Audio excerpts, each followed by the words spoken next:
you before, how did I get into mining? I was originally a civil engineer, thought that I was going to build bridges and buildings and roads.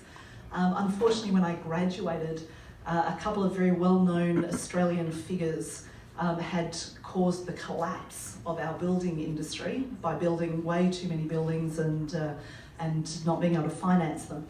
And so I did this weird master's thesis in fractional mechanics, which puts everybody to sleep if I try to explain anything. So if you have insomnia, ring me. I can tell you all about fractional mechanics and how cracks propagate through solids.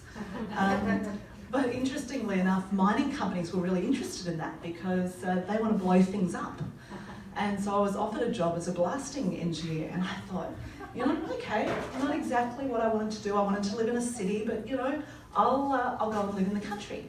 And luckily, I not only have 3 brothers, which prepared me very well for the mining industry, but also I actually my foster parents were farmers, so I knew what living in the rural part of town was, or outback was.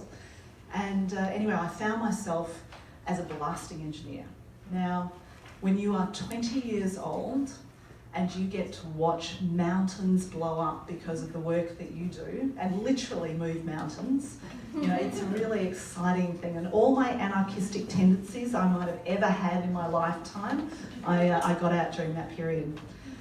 But so, you know, I've worked for mining for quite a while. As I said, I moved into petrochemical without knowing anything about making PVC. So this petrochemical business, what it did is manufactured polyvinyl chloride, which is the stuff that the plastic that goes around most electrical cords and in most of these sort of black wires and things that are going on here.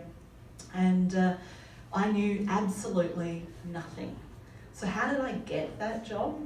What I was able to do is to abstract some of the things that I knew I was good at. You know, so what was I good at? I was good at leadership because I had just led 200 people in a truck workshop maintaining equipment.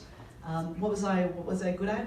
I was good at asking questions to understand technical elements, because I knew nothing about maintenance when I became the maintenance superintendent.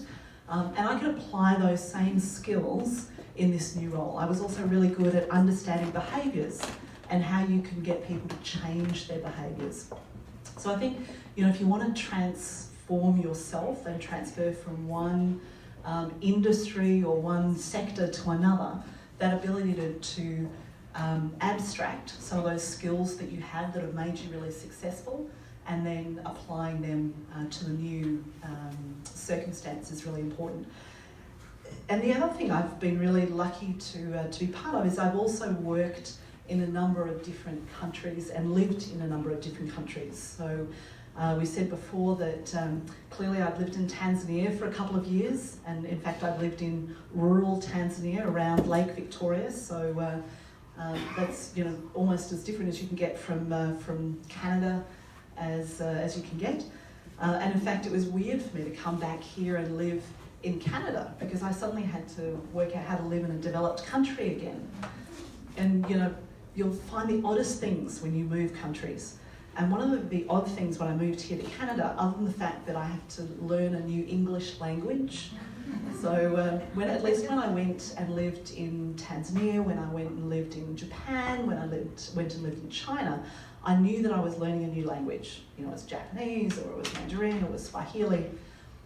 When I come to Canada, I had to realise I was learning a new language and deliberately slow myself down.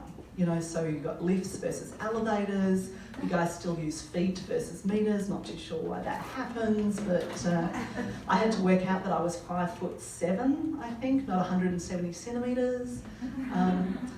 But honestly, the one though that still tricks me, chili. Now, when I order chili at a restaurant, I am expecting those hot pepper flakes to be on my food, not a slushy meat dish. Now, you'd think I'd learn too, so I'm not a fast